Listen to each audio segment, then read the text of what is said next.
back to the garage. Gerald here with you, of course, and this is the big one. This is the day. Let's talk Oscar predictions. What I'm going to do here is I'm going to go through all the categories. The only ones I'm not going to mention on this video are the shorts because I haven't seen any of them and I know very, very little about the majority of them. When I do my predictions for the winners, after the actual nominees are announced, I make it a point to watch as many of, if not all of the nominated shorts, and I will give you my prediction for the winners for those on that video, which usually comes about a week or so before the actual Academy Awards. What you're going to see as we go through the little slide presentation I set up for this tonight is there will be the 5 nominees, and I will rank them who I think is most likely to get nominated all the way down to number 5. In picture, of course, it'll be 10. All the other ones are 5. There will also be an alternate pick, which is basically my number 6, but it's also me kind of saying, like, this number 6 could really be number 5. I'm not predicting that, but I also wouldn't be surprised if that happened. And then there will also be a wild card for each one of the categories, which is a movie or a performance that I think could sneak into the final 5, but just not a lot of people are predicting it. But it's one that doesn't have a ton of precursors, or maybe none at all, but it could end up in the final 5 because the Academy sometimes does some weird shit. And by sometimes, I mean every single year. By the way, these will all be time-stamped below for you because we're dealing with a ton of categories. Let's get started with Best Picture. Again, on the slide, and I'm going to be voicing these as most likely to get nominated to the least likely to get nominated, but I'm still predicting it, in this case, at number 10. My top 10 for Best Picture this year. Conclave. Emilia Perez. Oh my God, we'll talk about what happened when I was doing these predictions with Emilia Perez. Hang tight. The Brutalist. Anora. Wicked.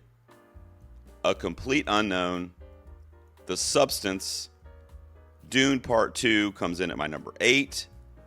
And my number 9 and 10, I did not know until about an hour ago. This is what I settled on. My number 9 is going to be A Real Pain. And number 10 is going to be my beloved Sing Sing. There you have it. I think Conclave is the Oscar winner for Best Picture right now, as I'm sitting here.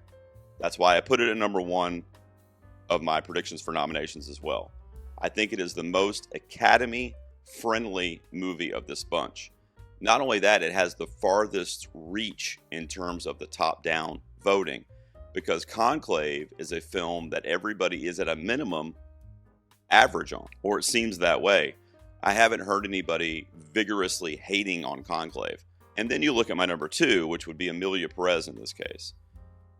Guys, I'm just going to tell you that we'll get to this at the end of the video, but I tallied up if my predictions go according to plan, and Emilia Perez would basically tie the record for the most nominations. If there's any Emilia Perez fans tuning in, forgive me, but I will just say this, and I've said it actually on previous videos before as well, that would be the worst Best Picture winner in decades if that movie wins.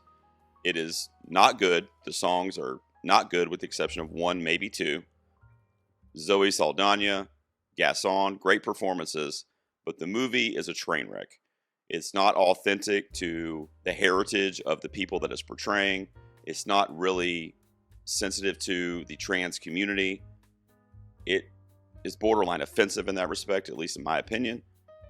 I do not get the love for Emilia Perez this award season. It is honestly one of my least favorite movies of the year. It's in my bottom 10 movies of the year, and I saw 150 movies this year. But nonetheless, I say all that to say it doesn't matter. I've heard a lot of my friends and other critics say similar things about this movie, but guess what? The industry is in love with this thing. I heard James Cameron on a podcast the other day. James Cameron, the legendary filmmaker, the guy asked him what his favorite movie of 2024 was, and Mr. James Cameron, of Titanic fame, of Terminator 2 fame, said Emilia Perez. We are in for a ride with this movie. My only hope is that the Conclave love can somehow beat out the Emilia Perez love. I think Conclave stands the biggest chance to what would essentially be an upset of Emilia Perez. We'll talk about it when we go through these nominations and why I think that, even though I don't agree with it. The Brutalist at number 3. The Brutalist was my number 1 for a little while. especially with the success of the Golden Globes. It won Best Picture for drama. Also, Brady Corbet's been doing great this award season, the director. He also won at the Globes for that. And of course, Adrian Brody winning for Best Actor. I think the Brutalist and Honora are basically tied right now. It's like a 3A, 3B situation, and they're going to have a similar tally for nominations, including below the line with text and stuff. As we get into those categories, you'll see. You could flip-flop them or whatever, but those are the 3 and 4 films. Honora of this bunch, and I'm talking about the whole 10, Honora is my favorite, and that would be my vote, my number 1 at least. I would rank it number 1 among these 10. The Substance would be a close second, and Dune Part 2 would be right there as well. I've got Wicked at number 5. A Complete Unknown would be my 6, and that is a momentum ranking. It is probably closer down to like 8, 9, or 10 for a lot of people, but I feel like the momentum for that movie is off the charts right now.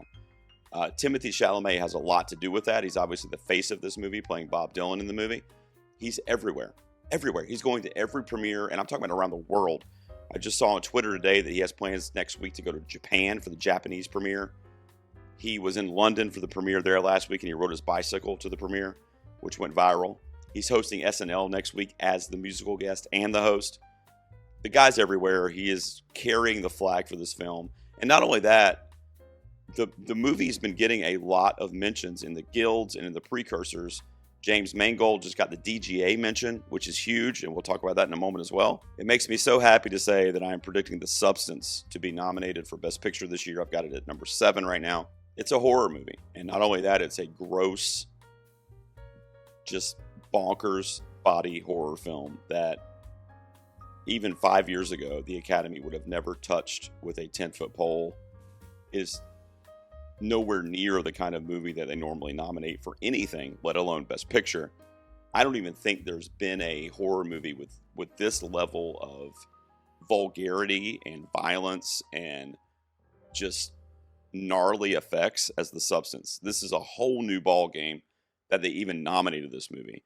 And I think Demi Moore stands a good chance to really be the flagship memory of that film for future Oscar predictions and future Oscar hopefuls when it comes to horror and it comes to genre filmmaking. I'm really excited. I think The Substance is on its way to a Best Picture nomination. Dune Part 2, I've got it number 8. My 8, 9, and 10, I'll just tell you right now, I'm not 100% in love with the confidence level that I have for those. I think Dune Part 2 gets in because of the spectacle of the craft of making that film. I wish it was getting into a lot of other categories that I feel like it's deserved of. We'll get there shortly, namely director for Denis Villeneuve. But I do think Dune Part 2 gets a Best Picture nomination. I think A Real Pain's going to get in on the strength of the PGA nomination, which frankly wasn't really expected, and the WGA, which of course is for the screenplay. Not only that, this movie has a good shot with Jesse Eisenberg as a chance to win original screenplay. Kieran Culkin is going to be front and center all award season. He might sweep this award season for supporting actor.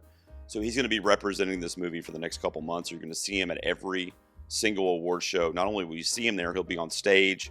He'll be giving, I'm assuming, charming acceptance speeches throughout the award season. And last but not least, my beloved Sing Sing. I really battled with this, guys. I really did, because if you're looking at it on paper for that 10th spot, you would say a movie like Nickel Boys or a movie like September 5.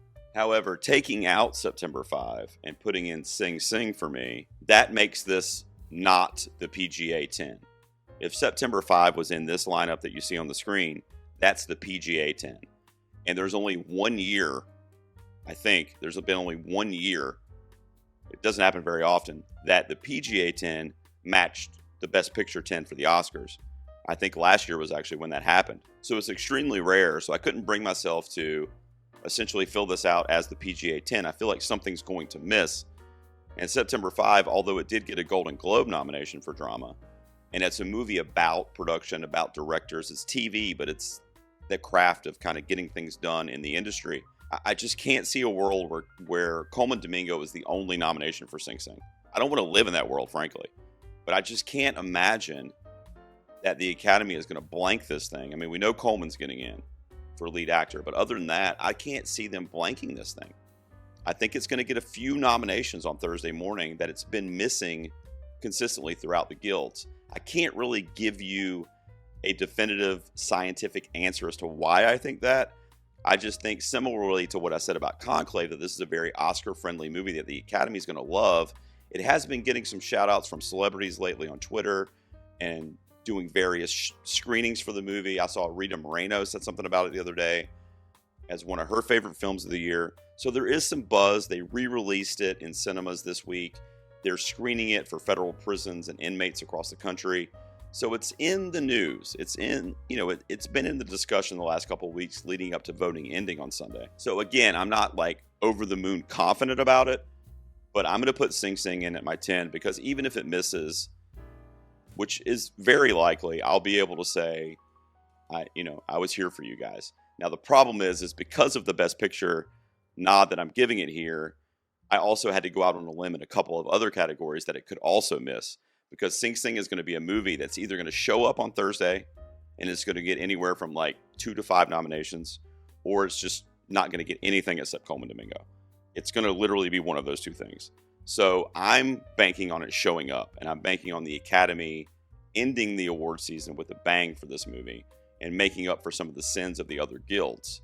And then, like I said, I'll always give you an alternative and a wild card. My alternative in Best Picture is Nickel Boys. Brilliantly shot, the camera perspectives, the just revolutionary approach that Ramel Ross took to making that film, and the courageous way it was shot. I think the Academy and people, especially in the various craft guilds, are going to really, really like that movie and respond to it. So it has a possibility to sneak in there. And then my wild card would be Nosferatu. Nosferatu would be a rare instance where it got nominated for Best Picture without getting any of the Best Picture Guild precursors, the major ones, leading up to the Oscars. I think the only time that ever happened was The Tree of Life in 2012, the Terrence Malick film. I think it may have happened one other time that I'm not familiar with, but it rarely ever happens that a movie gets nominated for Best Picture if it doesn't have at least one major precursor for picture. But I think Nosferatu stands a chance because it's cleaning up in the guilds for the crafts, cinematography, score, makeup. You mentioned it. It got a score nomination recently from one of the major guilds. It's racking up, and it's such a well-made picture, and it has an international flair to it, the way it looks and the way it was shot by Eggers. It's a long shot. It's a Hail Mary, but it's also my number one film of the year, so that might have something to do with it. But that would be my wild card, where I would just be over the moon on Oscar morning. I frankly don't think it's going to happen, but I want to be the one that said it in case it does. Next, I think we will head over to our lead actor category, because this might be, and of course they could surprise us, but this might be the easiest of the major categories to predict, in my opinion. Ranked in this order, it's not a misprint. Timothée Chalamet, number 1. Yes, I said it. I will explain in a moment. Adrien Brody for The Brutalist. Ray Fiennes for Conclave at number 3. Coleman Domingo, the aforementioned, at number 4 for Sing Sing. And rounding out the 5, I decided to go with Daniel Craig for Queer. I think the Screen Actors Guild nomination for him helped basically solidified it for me personally. I was a bit shocked, honestly, at the BAFTA's results for that, because up until that point, he had gotten SAG, Critics' Choice, and Globes, and then missed BAFTA as a British dude. So it was a little weird. I didn't expect that, but I don't think it hurt him enough to where it would take him out of the race. I'll just talk briefly about the two-headed race, in my opinion, for Timothée Chalamet and Adrien Brody. As I'm recording this, like in the last few hours, there's been a report on Twitter and in some other social media about AI being used in The Brutalist, and I guess his Hungarian accent was enhanced by AI. I don't want to comment on it on this video because I don't really know a lot about it. But if that's true, or if that comes to light to be something like that, that could be hurtful for Brody. That's not why I'm making the prediction. That just kind of helps my prediction along a little bit if it turns out to be true. And again, I don't know all the details. It's a fresh story that I just saw right before I came out here. I mentioned earlier, we're talking about Pitcher for a Complete Unknown. I think Timothée Chalamet's charisma and dedication to promoting this movie is going to really go a long way with other actors, especially, and younger Academy members, of which I know there's not a whole lot, but if there are, I feel like they would lean that way as well. Adrien Brody's won before. He's had his flowers for, honestly, a similar role in The Pianist. Timothée Chalamet is a prior nominee who frankly could have won that year against Gary Oldman in The Darkest Hour, even though I love Oldman. Timmy was my guy then. He's my guy now. His commitment to the role of Bob Dylan, training for like 6 years for the role, nailing harmonica, guitar, performing on the set of Dune 2 for his castmates to get it right, to harness Bob Dylan, such an enigmatic icon. And he nailed it. I mean, everybody that sees it says he nailed it. And now he's spreading the Bob Dylan gospel, as he puts it, across the country and across the world when he goes to these premieres and does these interviews. It's just it almost feels like a grassroots campaign, but it's not, of course. It's Searchlight. It's a big production. And it's James Mangold. And look, I know Brody won the Golden Globe and he got that FaceTime with the speech. That's probably the only nudge he has right now. But, look, him, Chalamet, and Fiennes hit all the major precursors with 3 of them. That's your top 3 no matter any way you look at it. And honestly, Fiennes could surprise on Oscar morning or Oscar night, and he could win it. I think it's a race between Brody and Chalamet. I'm going to lean Chalamet and cross my fingers because I think the guy deserves it for this performance. And I'm not saying Brody doesn't. I'm just saying preferentially, I prefer Chalamet. And based on the precursors, with the exception of just the Globes have already happened and Brody has that win. But other than that, they're basically tied this award season leading into the Academy nominations. So I'm going to go Timmy. That's my guy. Ray Fiennes, we talked about. Coleman Domingo, I hope this is not the sole nomination for Sing Sing, but I think that's a guaranteed one. And then I mentioned Daniel Craig already. The alternative here would be Sebastian Stan, and some people are going to put that in their predictions in place of Daniel Craig. I didn't think the BAFTA miss was enough to take Daniel Craig out of that top 5. I think Sebastian Stan was not only brilliant in The Apprentice, but he's had a brilliant year. But I'm going to leave it as is. And then Hugh Grant would be my wild card pick for Heretic. He's been in the conversation in a ton of places and not popped up. But what he did get is he got the Golden Globe nomination and the Critics' Choice nomination. And then he got the BAFTA nomination very recently, the last major awards to be announced before the Academy Awards. Now, if countries had baseball cards, Hugh Grant would be the face of the baseball card for Britain. But nonetheless, he's got 3 of the 4 major precursors leading into Academy morning, and he would be a shocker because people love Hugh Grant. They love his charisma, and I think people might vote for him based on his name, frankly. But otherwise, I think this 5 right here has been locked in for really over a month or so, and I think it's probably the easiest category, like I said. Next up, we'll talk about actress in a leading role as I bring it up here. I think your winner is Demi Moore. For The Substance, I think that the momentum and the narrative around her and her career, and she won at the Globes. She got up there and she said, "It's been 45 years. My peers have not recognized me. Thank you so much." I mean, just that sentence alone is going to carry her a long way in award season. Those speeches matter, and when they get in front of the camera being broadcast, those televised events, that matters. I think that's helping edge her over Mikey Madison right now, who has been the front runner since like August. And I've been saying on these videos when I've had Mikey at number 1, by the way, Mikey would be my pick, even though I'm a horror guy and I love the Demi Moore narrative as well. I just think what Mikey Madison did in Honora was absolutely astounding. Now, Demi Moore was as well, and frankly, all these ladies were, but it's just personal preference. But nonetheless, I think Demi Moore takes this because of that narrative and because of that longevity in Hollywood and just not having anything to show for it from an awards perspective. It is her time, as they say. And then aside from Mikey Madison, Carla Sofia Gasson for Emilia Perez. Sure. I love her in the movie. I think it's a good performance. I think Zoe's a little bit better in the film. Frankly, is the lead in the film, which we'll talk about in a second. But, I think there's some other actresses that I would probably put in here first. But she's good in the movie, and she's definitely headed for a nomination. 4 and 5 are weird in this category, and you're going to see a lot of different actresses in those 2 spots from various pundits and circles, I would imagine. For me, I'm going to go Cynthia Erivo because she hasn't missed. People are leaving her out of their 5, and I think I understand why, because they're equating it to what happened to Margot Robbie last year with Barbie, because she hit across the board and then the Oscars snubbed her when it came time. People are saying that Wicked is this year's Barbie. I don't see it that way. I mean, Wicked's a musical. A lot of people think that it's because it's part 1 is going to hurt her. But the competition involved, I don't see anybody taking that from her based on the precursors. Now, based on just the performance and the power therein, you could say somebody like Marianne Jean-Baptiste from Hard Truths. But she's my near miss. She's my alternate. I think Cynthia Erivo gets in on the strength of Wicked in the box office. And it's just weird to me to nominate Ariana Grande, which I think they will, I'll tell you in a minute, and not Cynthia Erivo. It's weird to have Glinda and not Elphaba.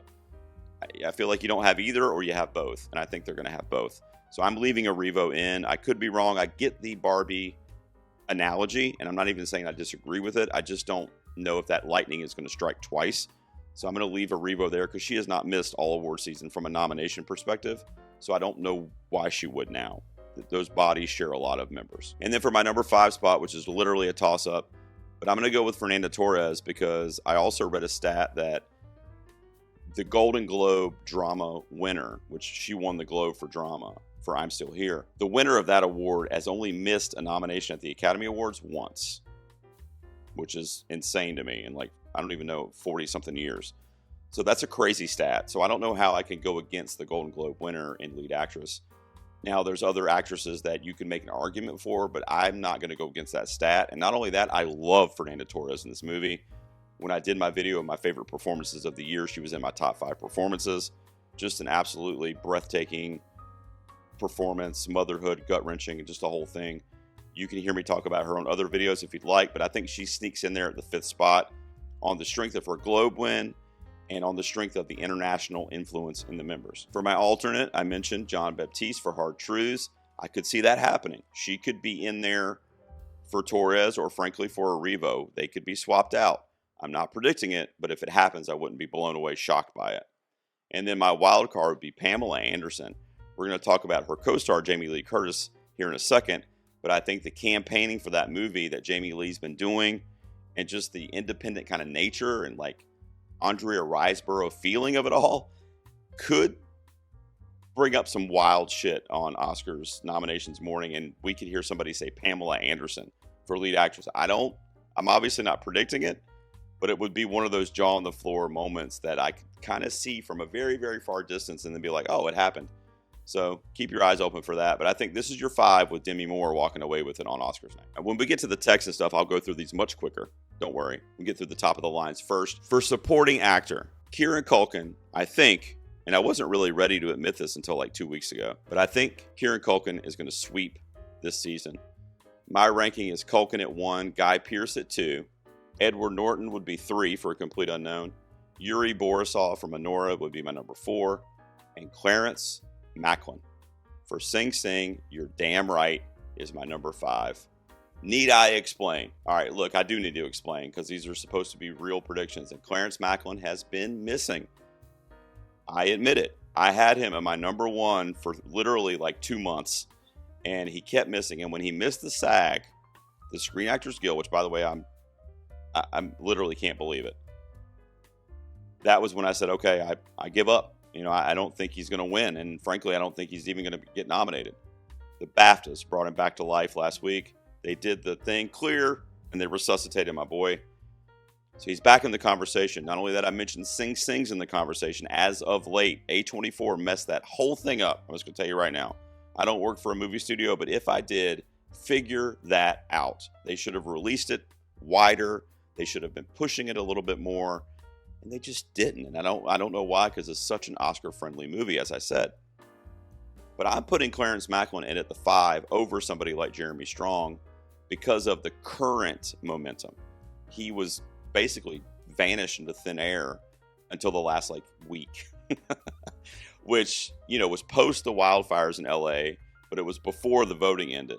So I think that buzz and him being out there front and center, the movie being front and center, and seeing kind of how it's been missing so far might push members to put him on the ballot over somebody like Jeremy Strong.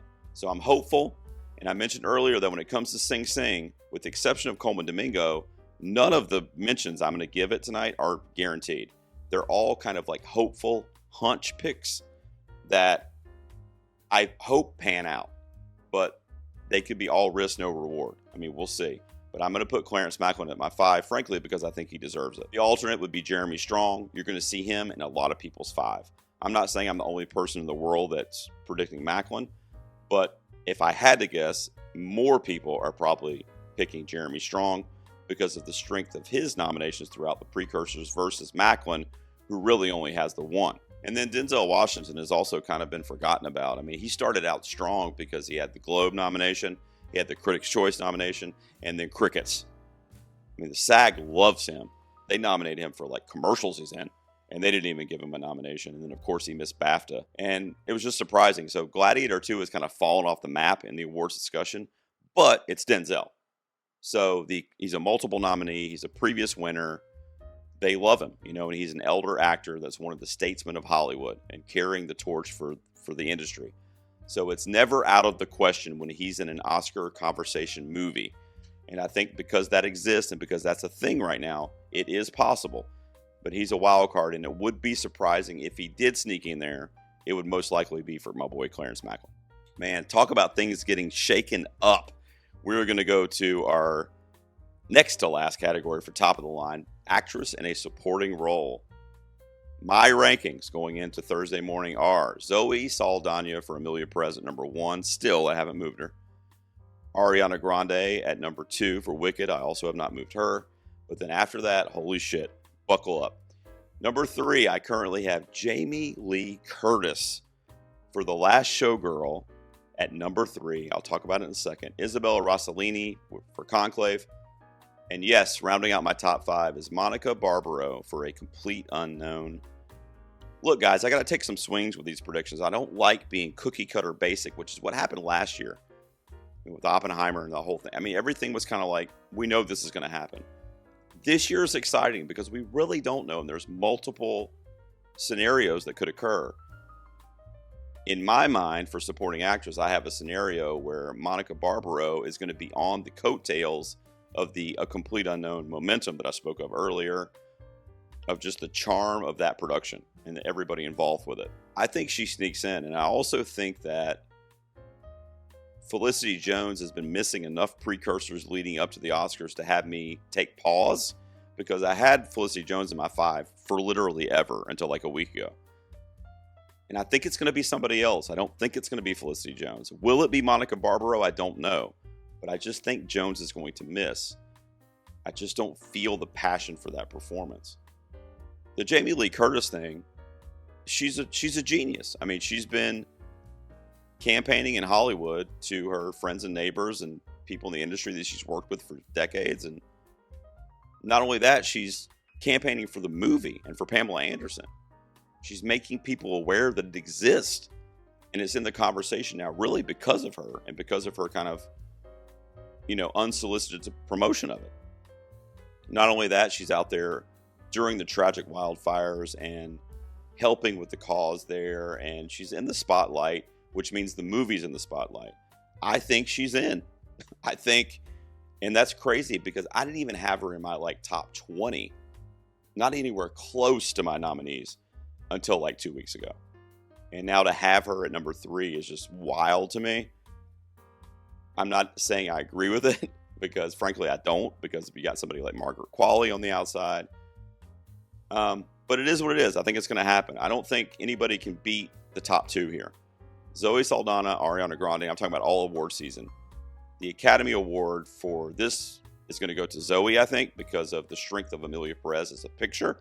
People, they love it. They fucking love it. And we will see that on Thursday morning, because I've got it getting a lot of nominations. But I will say, if somebody could beat Zoe, I think it's Ariana Grande on the popularity of Wicked, which is what I talked about with Revo getting nominated as well. I just feel like the movie's too popular. It's too feel good. It made too much money to be ignored. So I think it's going to show up big as well. And I think if there's an upset in this category, it's Ariana, but I don't think it's going to happen. I think it's Zoe's. And you see my wild card there would be Margaret Qualley for The Substance. I think all the love for that movie, unfortunate for everything else that's going to get nominated, but I think all the love for that movie is going to go to Demi Moore. And I think everybody's going to be okay with the fact that they know Demi Moore is winning lead actress for that. And so they might not vote for it in other categories unless it's their absolute favorite thing in that category, which is probably not going to be the majority of the body. But I do have her as a wild card because depending on how much love they want to give the substance and how different they want to be with that film, and use that movie as an example to show how different they are and how new and edgy they are, then maybe other stuff will start showing up. We'll get into some text in a second, but maybe quality can sneak in there. And then Felicity Jones would be my alternate. She's going to be in a lot of people's top 5, and I'm not saying she shouldn't be. I'm not going to be surprised if she gets nominated. I'm just taking some swings here. And I think Monica Barbaro in A Complete Unknown is in the conversation. That movie is in the conversation right now, and it is riding a high. If you could gauge momentum in the last 2 weeks, no movie has a stronger momentum right now than A Complete Unknown, in my opinion. All right, in the last top of the line category, before I start speeding things up and go through the bottom of the line, is for Best Director. And my ranking is going to be Brady Corbet at number 1. Jock, are you darn? Man, every time I have to say this movie. Sean Baker for Nora at number 3, James Mangold for Complete Unknown at number 4, and Coralie Farja for The Substance would round out my top 5. I will tell you right now, I haven't looked at a ton of predictions because I didn't want to be swayed before I recorded this video. But I have seen a few, and I will tell you right now that Edward Berger is going to be in, not everyone's of course, but the majority of pundits' top 5s. I'm putting James Mangold and Coralie Farja in. People are going to tell you to switch one of those out for Berger. Look, we got to get a female director. I know Anatomy of a Fall got nominated last year, and I know it of course has happened, but it doesn't happen often enough. More often than not, you got 5 white dudes, that are being nominated for director, and we don't, frankly, need more of that. Not only that, The Substance is not only a flawlessly directed film, but it's one of those movies that will sit in the zeitgeist for decades, in my opinion. It's one of those films that's reminiscent of the Stanley Kubrick films or like Scanners, from the 80s, like those horror films, and they just sit there in pop culture. They never leave. I think The Substance is going to be a movie like that, and it's going to influence so many other filmmakers and so much more like pop art kind of horror films. And I would love for it to be recognized at a minimum with a nomination here. And then the James Mangold thing, he just got DGA. DGA has a great record of matching the Oscar nominees, but they always miss one. Not always, but a lot of times they miss one. So they usually get 4 out of 5 for directors, which is a pretty good track record. So who's going to miss here? Because at the DGAs, this is your DGA, except instead of Coralie Farja, it was Edward Berger. So who do you take out? A lot of people are going to take out Mangold because he didn't get a couple of the other major precursors. But again, I've already said it. I'm not going to keep repeating myself. I probably will. But the momentum of A Complete Unknown and the fact that they love music biopics. You can say whatever you want, but if there's a music biopic in the conversation, it gets nominated. Almost always. Bohemian Rhapsody, which is one of the most plain, stale music biopics in recent memory, got nominated for a ton of awards, won Best Actor. They love this shit. So I'm not saying A Complete Unknown is bad because I love it too, but it's a music biopic directed by a veteran filmmaker that they also love, James Mangold, and he just got the DGA nomination. I don't see him missing. And then Coralie Farja missing for Berger, in my opinion, would just not be cool. It wouldn't be a cool thing to see that 5 without her in it. So I'm going to leave her there, because that's where she belongs, is in that top 5. Edward Berger obviously is my near miss because you could flip him with Mangold or Farja and have your 5. I'm going to go with my hopeful 5. And Ramel Ross for Nickel Boys is my wild card. I think it is possible that he sneaks in there because it was such a uniquely directed film, and I think if the Academy's watching it, there's no way they're not going to be struck by the directing of that film and the craft of it, the way it was shot. So I think he stands a chance too, but it is a Hail Mary right now. All right, let's go through some bottom of the line categories, and these will be quick slides. I'm just going to basically tell you my rankings and who I think is going to win. First up will be for international feature film. My rankings will be, and who I think is going to get nominated, Emilia Perez, I'm Still Here, The Seed of the Sacred Fig from Germany, The Girl with the Needle from Denmark, and Kneecap from Ireland. My alternative, which I think could get in there, but it's kind of been falling off as of late, is Vermiglio from Italy, and then Flow is my wild card to get in. That's, of course, the hand-drawn, beautifully animated cat film from Latvia. with no dialogue. But it was easily one of the best animated films of the year, and is also a film that's been in the conversation a lot. So it could sneak in as my wild card. I think Emilia Perez walks away with this. If it doesn't get... I'm literally praying as I say this, but if it doesn't get Best Picture, at least it's going to have the International Feature Award. I think I'm Still Here is the deserved winner in this category, but I don't think anybody can beat Emilia Perez with what I've been seeing so far this award season. And I was just talking about flow, so next up, let's look at the animated feature film. The rankings for me and your nominees are going to be The Wild Robot, Flow, Inside Out 2, Memoir of a Snail, and Wallace and Gromit, A Vengeance Most Foul. I think The Wild Robot wins this, although I would be ecstatic on Oscars night when they announce the winners if Flow did upset here, even though I love both of those movies. The Wild Robot was actually in my top 10 of the year of all genres. So it's not like I want it to lose, but it would be a very inspired win for a movie like Flow to win. And when you look at what they did with The Boy and the Heron last year, it is possible. They do love those kind of auteur filmmakers doing these animated, unorthodox animated films. And that's what Flow is for sure. It's a beautiful picture. One thing that we can hope, though, is that it is one of the top two and not another Disney property sequel. I liked Inside Out 2, but we don't need that to be our best animated film. And then real quick, you'll see my alternative is Moana 2. Yeah, I just saw that it crossed $1 billion at the box office. That would be why. It's a huge hit. Kids love it. Families won't stop going to see it. It's still playing at the multiplexes here where I live. It could sneak in. It's Disney. And then my wild card would be Transformers 1 from Paramount. I don't think it stands a chance, but Wallace and Gromit's right on the line, and it could get swapped out for something there. That's why it's called a wild card. I don't see it happening, but it could happen. All right, when it comes to documentary feature film, I had to do a little bit of research because as it turns out, I've only seen 3 of these films that I think are going to get nominated. The other 2 I have not seen. Here's the order that I'm ranking them. No Other Land, Sugarcane, Black Box Diaries, Daughters, and in the 5th spot, which might be a swing for me because I don't think a lot of people are going to predict it in the top 5, is Will and Harper. I think No Other Land, with the Palestinian conflict going on and the subject matter in that film, and frankly how important that film is, I think it's going to win. And I think it's already been winning and being nominated across the board for the documentary branches, that it's going to be enough to carry it to an Academy nomination for sure. And I think it's going to win.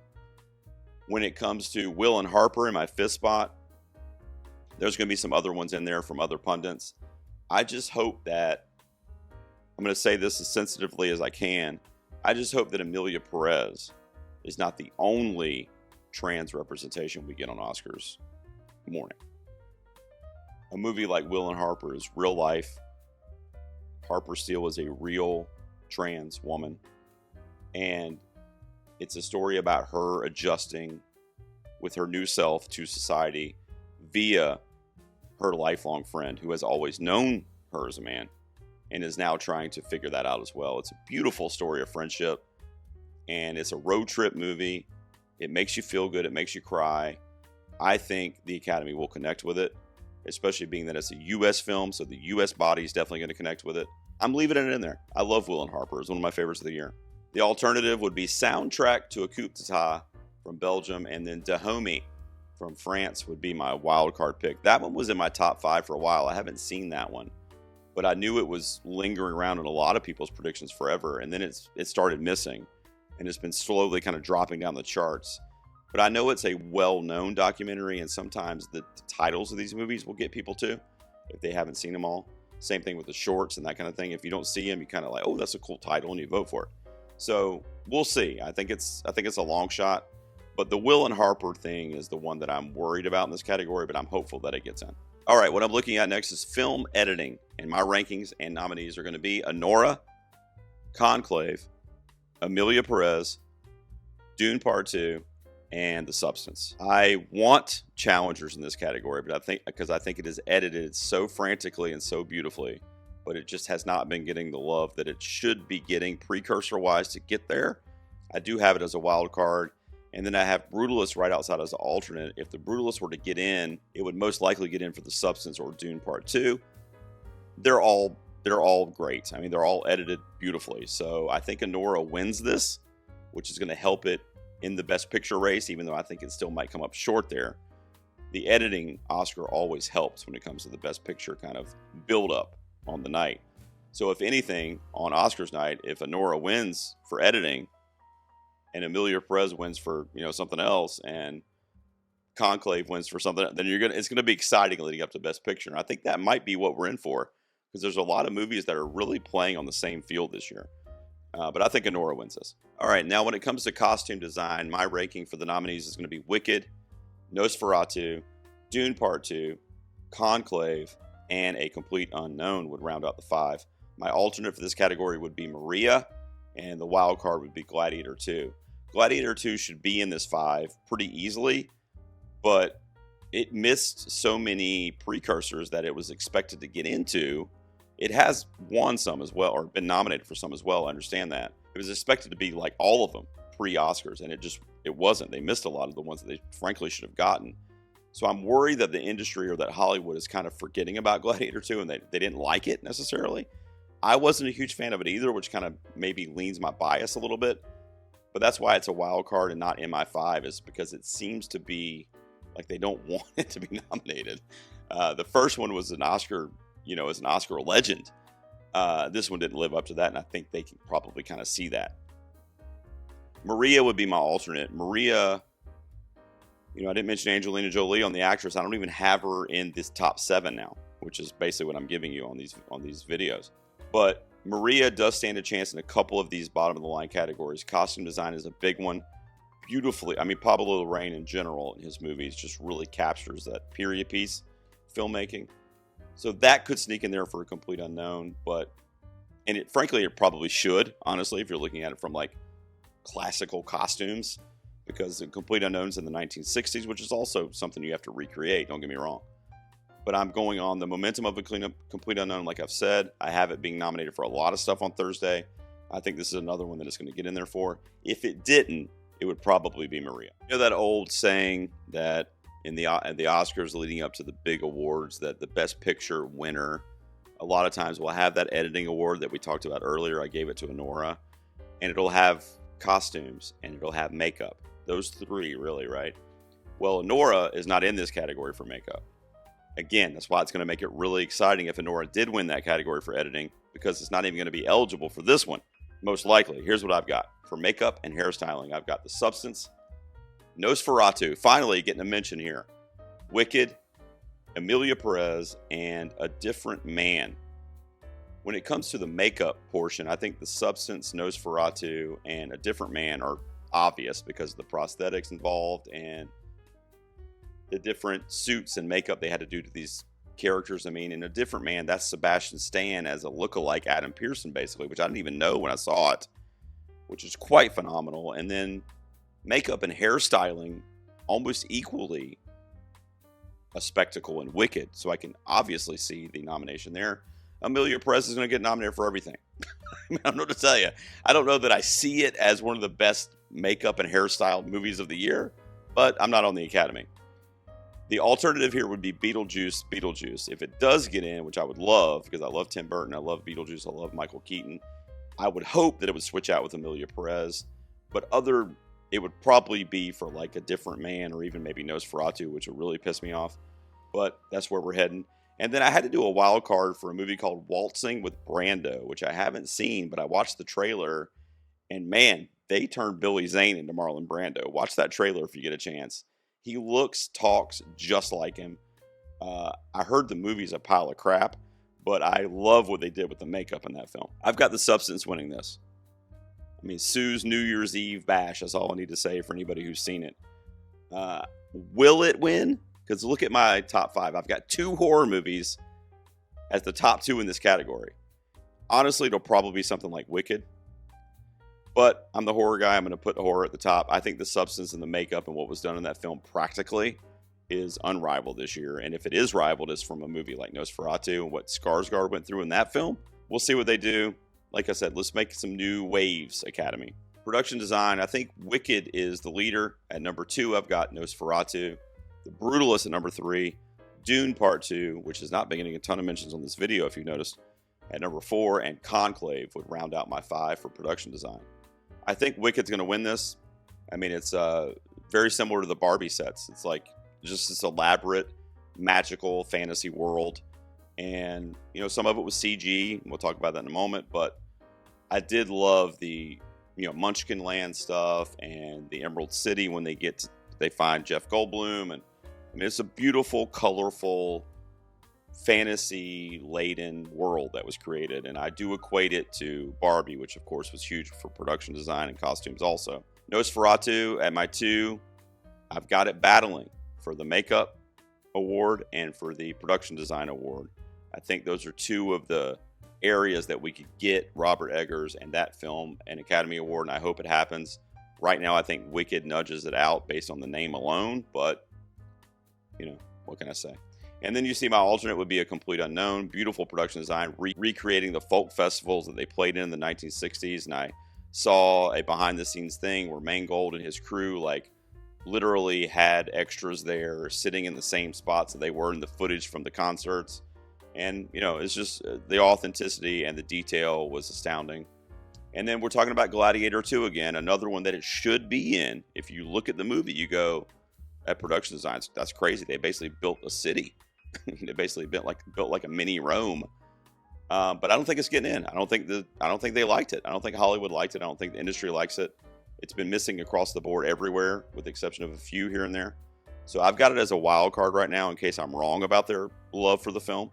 But I just don't see it happening because I just don't think they like the movie.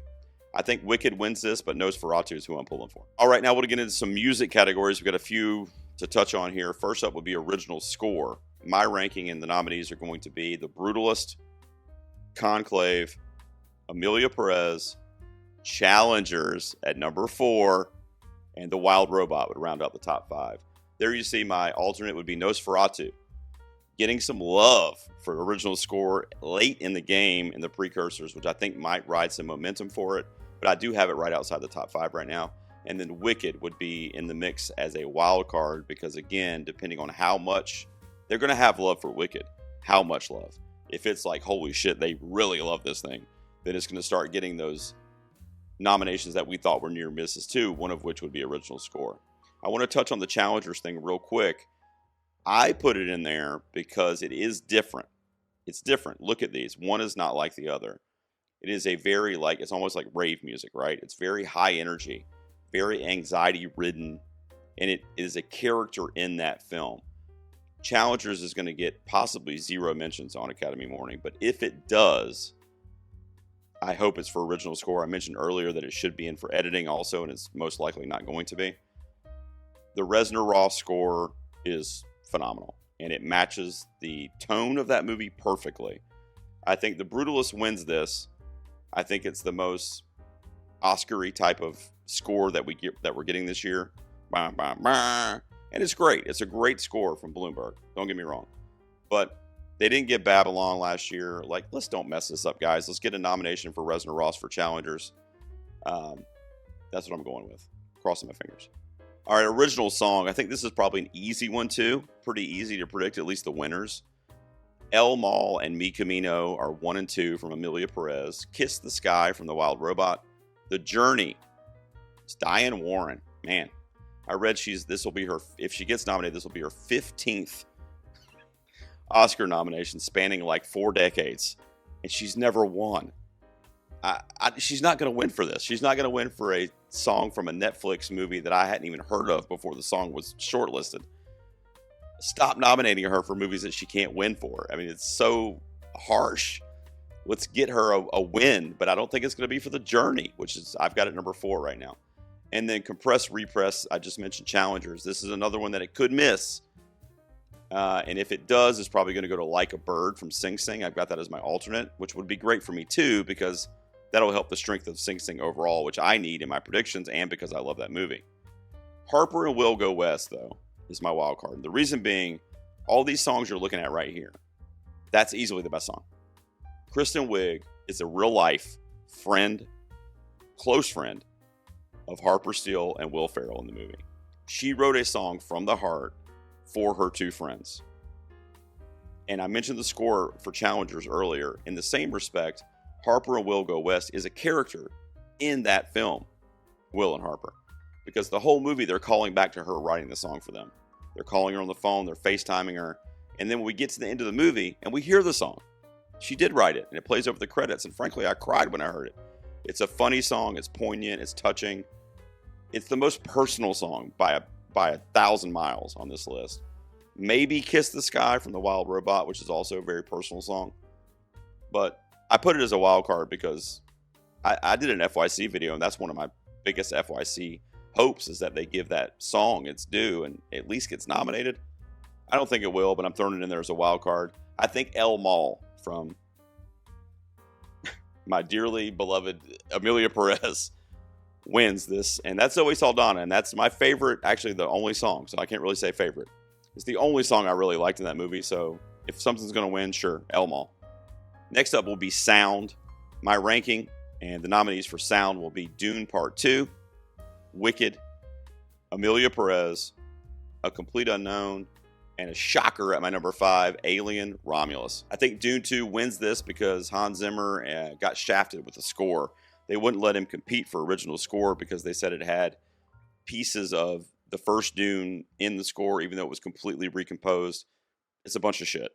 But nonetheless, I think they're going to make up for it here and give Dune the Sound win. But I definitely think it's going to get nominated. And then let me tell you about the Alien Romulus nomination. You'll see another one here in a second. But I think that movie and the craft of it, that it was so practically set and it was so engrossing from a sound perspective. Like, you just felt it, and very similar to, honestly, the rest of the movies on this list, with the exception of maybe Amelia Perez. But again, what's it not going to get nominated for? So I hope, with all my being, that we see Alien Romulus on the title cards on Thursday morning, in this case for sound. And there's Gladiator 2 again. I'm putting it as an alternate because, again, if they didn't hate it as much as I think they did, this would be a category that it would be eligible to pop up in pretty easily. So right now I've got it at number 6. And then my wild card that could come out of nowhere, because it's also Hans Zimmer, would be Blitz. Blitz pops into the sound category and gets some love for that movie. Steve McQueen, sure, why not? I don't think it's going to happen, but it is a wild card that I could go. Told you, if it happens. Next up will be visual effects. I also think this goes to Dune Part 2. That's my number 1. Number 2 would be Wicked, followed by Kingdom of the Planet of the Apes, Better Man, the Robbie Williams biopic, and Alien Romulus. There you go. And my alternate would be Gladiator 2, which I'm putting it at basically the alternate for any category that it really should be in the 5, just because it's been missing all these precursors leading up to this to where it would be a no-brainer. It's not a no-brainer anymore. So Gladiator 2 was like 3 or 4 of my alternates in these tech categories that it could, if they didn't hate it as much as I think they did, then it could end up with 3 or 4 nominations on Thursday. But it's right there at my number 6 for most of those categories. And then my wild card would be Twisters. What a great visual effects in that movie with the tornadoes and the shit flying around the atmosphere. I mean, they did a great job with it. It's very memorable, very action-packed. I could see it sneaking in there as its sole nomination. Lee Isaac Chung, who is a well-respected director, so you never know. And then this is the other category where I want Alien Romulus to succeed. Just phenomenal what Fede Alvarez did with that film. And then other than that, you have all the CGI monkey movies. Planet of the Apes, obviously, previous nominee multiple times. Better Man, which Robbie Williams is a monkey. And then in Wicked, you have a bunch of CGI flying monkeys. Is there a monkey in Dune Part 2? I don't think there is. But anyway, other than that, this is the CGI monkey category. But I'm going to go with Dune Part 2, which I don't think has any CGI monkeys, as the winner. All right, only 2 more, and then I'm going to be done with this video. You guys made it. We're going to cover the screenplay categories, and the first one will be adapted screenplay. My ranking and the 5 nominees, in my opinion, are going to be number 1, Conclave. Number 2, Amelia Perez. Oh man, why do I have to say that movie so many times? Number 3, A Complete Unknown. Number 4, Sing Sing. And my number 5, rounding out the category for adapted, would be Dune Part 2. I do have Nickel Boys just missing, and I would not be surprised if that sneaks into the Dune Part 2 spot. And then my wild card would be Nosferatu, which is kind of a hopeful thing, but I've read snippets of that screenplay online recently that's been released, and man, Eggers did his thing with that movie, and this is source material that's sacred in the horror genre, and he really did it justice, and in a way put his own spin on it. And a lot of that starts with the screenplay, and when you read pages from it, you get it. You get, oh man, that was so captivating in the way they translated that. The screen started with that page. So that's my hope. It's a wild card, but you never know.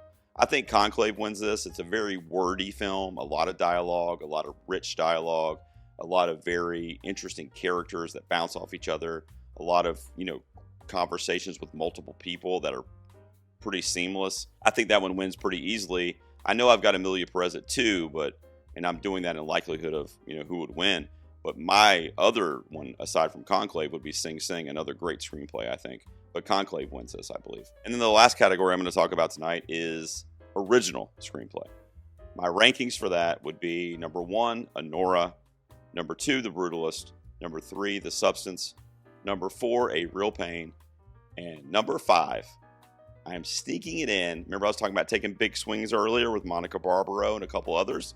I'm taking a big swing here because, damn it, she deserves it. Payal Kapadia for All We Imagine as Light. She was the director, and unfortunately, I don't think she stands a chance to get into director. So let's give her a screenplay nomination for that beautifully directed and written international film from India. It's a big swing, and you're going to see 90% of critics and pundits put September 5 in that 5th spot.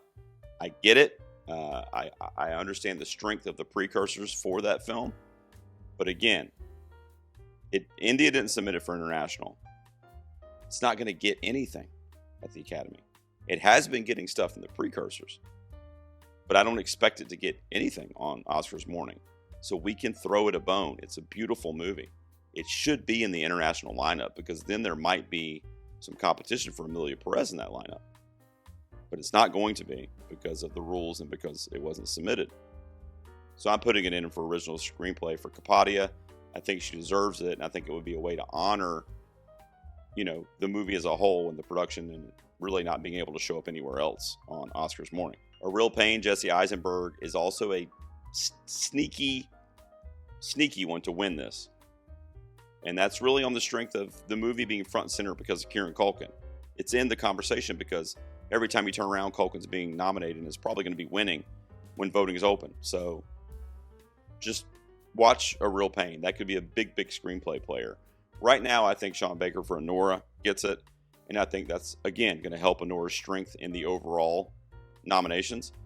But I think that's your original screenplay. Just so damn good at writing them and been nominated before. It's just great. My wild card is Challengers. Let's fucking go. What a great screenplay. Again, it's hip, it's energetic, it's much different. In fact, it's probably the most like Anora than any of the other movies on this list. And that's my number 1. So, we'll see. September 5 would be the one I would swap out with All We Imagine Is Light if I was trying to be normal. But I'm not doing that. I'm taking a big swing. Anora's going to win this. There you go. Original screenplay. All right, guys. In wrapping up, I want to give you a tally. If nominations on Thursday morning go according to plan for me, which of course it's not going to. Nobody's going to get 100% correct. If it were to go according to plan based on my predictions, look at what we're looking at here. I have it in front of me. Bear with me. I'm going to pop it up on your screen here. Emilia Perez would end up with 12 nominations. And then you have a gap to the next of 8 nominations for Wicked, Conclave, and A Complete Unknown, which would be a big day for A Complete Unknown. I think most people are probably in the 5 to 6 range. I've got them getting 8. Dune Part 2 was 7. And then you have Anora and The Substance with 5. And Sing Sing with 4, which is hopeful. Sing Sing could get 1, which would be Coleman Domingo. I've got it getting 4 because it's the right thing to do. I put a lot of thought into this, guys, and I wanted to take a few swings in my predictions. Now, after the nominations come out, I will be ranking all kinds of shit. So I do these videos every year where after they release the nominations and we actually have those, I will rank the Best Picture nominees 10 to 1. I'll tell you who I think, how they are. I'll do the same thing with acting performances, and sometimes I do that for director as well, the best directed films, the 5th best or whatever. My friend Lex, who's in the same film critics group as me, is going to join me. We're going to do a live reaction as soon as the nomination's in. on Thursday morning. So make sure you've hit the subscribe button so you can tune in for that right after they announce them. We did it last year, man, and I was reeling on that video. We'll see how it goes. We'll see how it goes. We'll see how off I was. I'll bring a scorecard to see how horribly I missed. Hopefully I don't miss too many. What did you guys think of these predictions? What are you predicting that I did not mention? What did I leave out? This is a big week, guys. We'll see you on Thursday for the Oscars. Thanks for tuning in. I'll be out here in the garage.